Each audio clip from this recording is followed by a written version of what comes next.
வணக்கம் அன்பர்களே, வாங்க இன்னைக்கு நம்ம வீடியோல மிளகா கிள்ளி சாம்பார் எப்படி செய்யறதுன்னு பார்க்கலாம். இது ரொம்ப சிம்பிளான ரெசிபி. இதை நீங்க சாதத்துல போட்டு சாப்பிட்டீங்கன்னா அவ்வளோ அருமையா இருக்கும். இது வேணும்னு நீங்க கேட்டு சாப்பிடுவீங்க. இது ரொம்ப நல்ல ரெசிபி. இந்த சாம்பார் ரொம்ப அருமையா இருக்கும். இது புளி இல்லாத சாம்பார். வாங்க இது எப்படி பார்க்கலாம். இதுல நான் 150 கிராம் துவரம்பருப்பை ஊற வச்சு எடுத்திருக்கேன். இதை நல்லா ஊற வைங்க.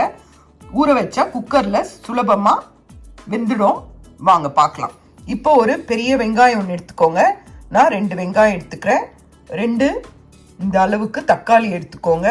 3ல இருந்து மிளகா கிள்ளி சாம்பார்ன்றனால நீங்க ஒரு 5-6 மிளகா கூட போடலாம். நான் கொஞ்சம் காரத்துக்கு ஏற்ற மாதிரி இது கொஞ்சம் காரமா இருக்கும், அதனால நான் 3 போட்டிருக்கேன். நீங்க 5-6 கூட போடலாம். நம்ம ஊர் மிளகாவா இருந்தா. உங்களுக்கு காரம் பிடிக்கனா அதிகமாக பண்ணிக்கோங்க. அதுக்கப்புறம் 5-6 பல்லு பூண்டு சேருங்க. இப்போ இதெல்லாம் நாம நறுக்கிட்டு வாங்க பார்க்கலாம். வாங்க இப்போ இதை எப்படி வேக வைக்கலான்னு பார்க்கலாம்.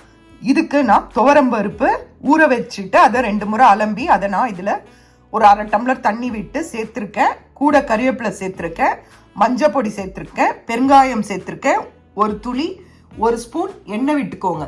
அதுக்கு பிறகு வாங்க நறுக்கி வச்சிருக்க வெங்காயம், தக்காளி, பூண்டு, பச்சை மிளகாய் எல்லாமே நாம இந்த குக்கர்ல போட்டுடலாம். வாங்க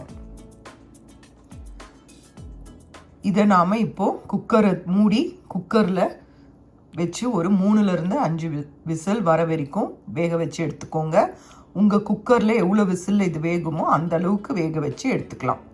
இப்போ நான் இதை வேக வச்சிட்ட பிறகு உங்களுக்கு காட்டுறேன். குக்கரில் வேக போட்டிருக்கேன். வெந்தோடனே உங்களுக்கு நான் அதுக்கப்புறம் என்ன செய்யணும்னு சொல்கிறேன். இப்போ நாம் இதை வேக வச்சு கொண்டு வந்தாச்சு.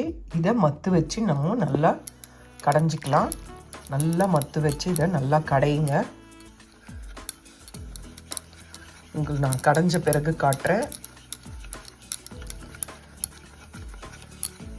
இந்த மாதிரி கடையணும்.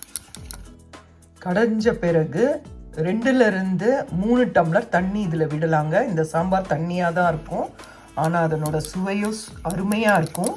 அதனால் இதை நல்லா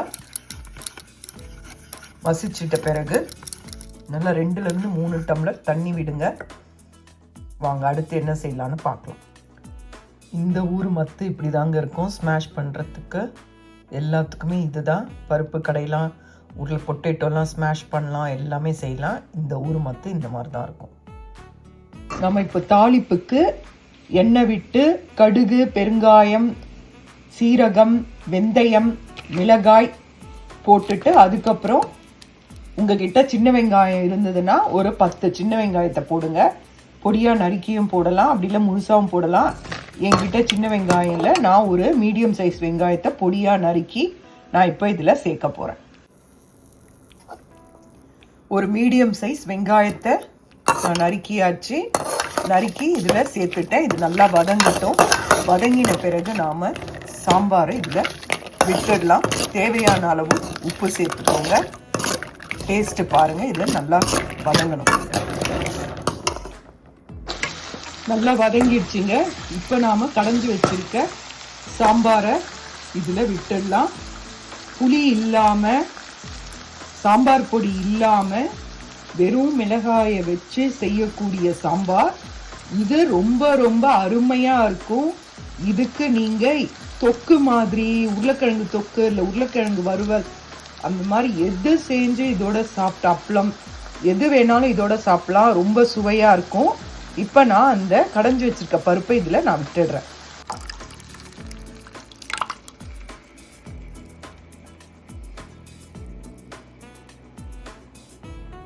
இப்போ இதை நாம் நல்லா கலந்து கொடுக்கலாம். இதில் நாம் இன்னும் கூட தண்ணி சேர்க்கலாம். இந்த சாம்பார் தண்ணியாக இருந்தால் தான் ரொம்ப நல்லாயிருக்கும். நான் இன்னும் கூட இதில் கொஞ்சம் தண்ணி சேர்க்குறேன். இது நல்லா கொதிச்சு வரட்டும். நீங்களும் உங்களுக்கு தேவையான அளவு தண்ணி சேர்த்துக்கோங்க. இது நல்லா கொதிக்கணும். உப்பெல்லாம் டேஸ்ட்டு பார்த்துக்கோங்க. உப்பு ஆட் பண்ணிக்கோங்க. நான் வெங்காயம் வதக்கும் போதே அதில் போட்டுட்டேன். நீங்கள் இந்த ஸ்டேஜ்லேயோ இல்லைன்னா கடையும் போது சேர்த்து கடைஞ்சிக்கோங்க. இல்லைன்னா இந்த ஸ்டேஜில் ஆட் பண்ணிக்கோங்க. பாருங்க சாம்பார் எவ்வளோ நல்லா தளன்னு கொதிக்குது பாருங்க. இந்த சமயத்தில் நல்லா ஒரு கொத்தமல்லியை நல்லா தூவி சுட சுட சாதத்தில் போட்டு கூட உருளைக்கிழங்கு வறுவல் இந்த மாதிரி சைட் டிஷ் வச்சு சாப்பிட்டீங்கன்னா ரொம்ப நல்லாயிருக்கும்.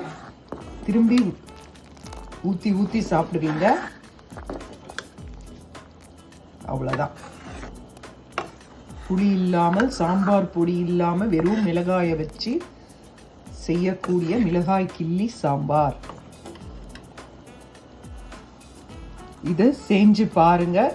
செஞ்சு பார்த்துட்டு உங்களுக்கு பிடிச்சிருந்தா லைக் பண்ணுங்க. செஞ்சு பாருங்க, ரொம்ப நல்லா இருக்கும். சுட சுட சாப்பிடுங்க. நன்றி, வணக்கம்.